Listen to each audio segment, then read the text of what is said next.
नमस्कार, मैं हूं विशाल दास और हमारे चैनल पर आप सभी का स्वागत है। दोस्तों, इंडिया और कनाडा के इश्यूज के वजह से कनाडा के सिख डायस्पोरा फिलहाल स्पॉटलाइट पे है। आज के वीडियो में हम कैसे कनाडा में सिख माइग्रेशन शुरू हुआ था और किस वजह से शुरू हुआ था उसे डिस्कस करेंगे। तो चलिए इस वीडियो को शुरू करते हैं। 2021 के डाटा के अनुसार कनाडा का पॉपुलेशन 3 करोड़ 80 लाख है और इनमें 2.1% सिख पॉपुलेशन है, यानी भारत के बाद सबसे ज्यादा सिख पॉपुलेशन कनाडा में है। लंदन यूनिवर्सिटी के प्रोफेसर गुरहरपाल सिंह ने द न्यूयॉर्कर मैगजीन में कहा था कि सिख लोगों का माइग्रेशन लेट 19th सेंचुरी से स्टार्ट हुआ था और उस वक्त ज्यादातर सिख लोग आर्म्ड सर्विस में थे ब्रिटिश एम्पायर के लिए। ब्रिटिश एम्पायर एक्सपेंड होता गया और खास करके जो फार ईस्ट रीजन है जैसे कि China, Singapore, Fiji and Malaysia और ईस्ट अफ्रीका के देशों में सिख लोग माइग्रेंट होते रहे। कनाडा में सिख लोगों का माइग्रेंट सबसे पहले क्वीन विक्टोरिया की डायमंड जुबली जो कि 1897 में हुआ था तब से स्टार्ट हुआ था। केसर सिंह जो कि ब्रिटिश इंडियन आर्मी का एक मेजर था, ये 1897 को कनाडा गए थे और ये पहला सिख थे जो कनाडा में सेटल हुआ था।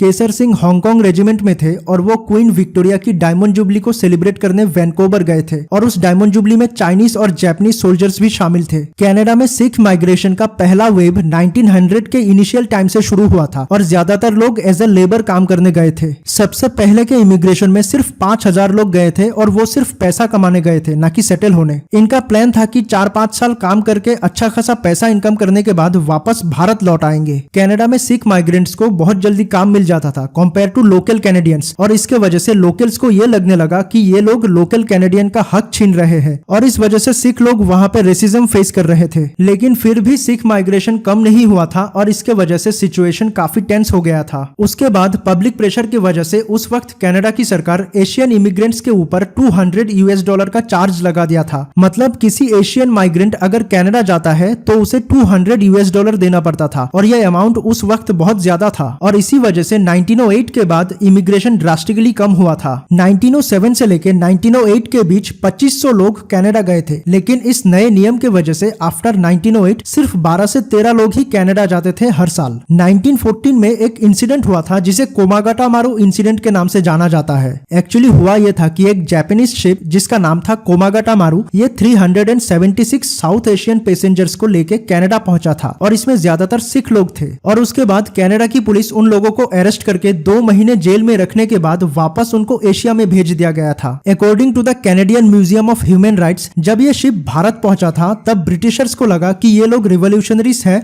और ब्रिटिशर्स के अगेंस्ट वार करने के लिए आए हैं। इस वजह से एक भयानक खून खराबा हुआ था दोनों पार्टीज के बीच, जिसमें 22 लोग मारे गए थे और इसमें 16 पैसेंजर्स थे और 6 ब्रिटिशर्स थे। लेकिन टर्निंग पॉइंट तब आया जब वर्ल्ड वॉर 2 के बाद कनाडा का इमिग्रेशन पॉलिसी को थोड़ा रिलैक्स किया गया था। रिलैक्स करने की 3 मेजर रीजंस थे। पहला रीजन था यूएन का डिक्लेरेशन अगेंस्ट रेशियल डिस्क्रिमिनेशन और कनाडा का कॉमनवेल्थ ग्रुप का मेंबर बनना, क्योंकि भारत भी कॉमनवेल्थ नेशन है। कॉमनवेल्थ नेशन उन देशों को कहा जाता है जो देश पहले ब्रिटिश कॉलोनी हुआ करता था। सेकंड रीजन है आफ्टर वर्ल्ड वॉर 2 कनाडा अपनी इकोनॉमी को एक्सपेंड करना चाहता था और इसके लिए कनाडा को चीप लेबर्स चाहिए थे। और तीसरा रीजन है यूरोप से इमिग्रेशन का डिक्लाइन होना, इसलिए कनाडा तब चीप लेबर्स के लिए थर्ड वर्ल्ड कंट्रीज की ओर देख रहा था। 1967 में कनाडा की सरकार ने पॉइंट सिस्टम नाम की एक सर्विस को लॉन्च किया था। इससे कनाडा में परमानेंट रेसिडेंसी के लिए लोगों का पॉइंट सिस्टम में अच्छा स्कोर होना कंपलसरी कर दिया था। पॉइंट सिस्टम लोगों को अपने अपने स्किल के हिसाब से स्कोर देता था और यही एक क्राइटेरिया बनाया गया था परमानेंट सिटीजनशिप के लिए और इसके बाद ही लोग सबसे ज्यादा कनाडा को प्रीफर करने लगे। ओके, तो यही तक था आज का वीडियो। आई होप आप लोगों को अच्छा लगा होगा। Thanks for watching.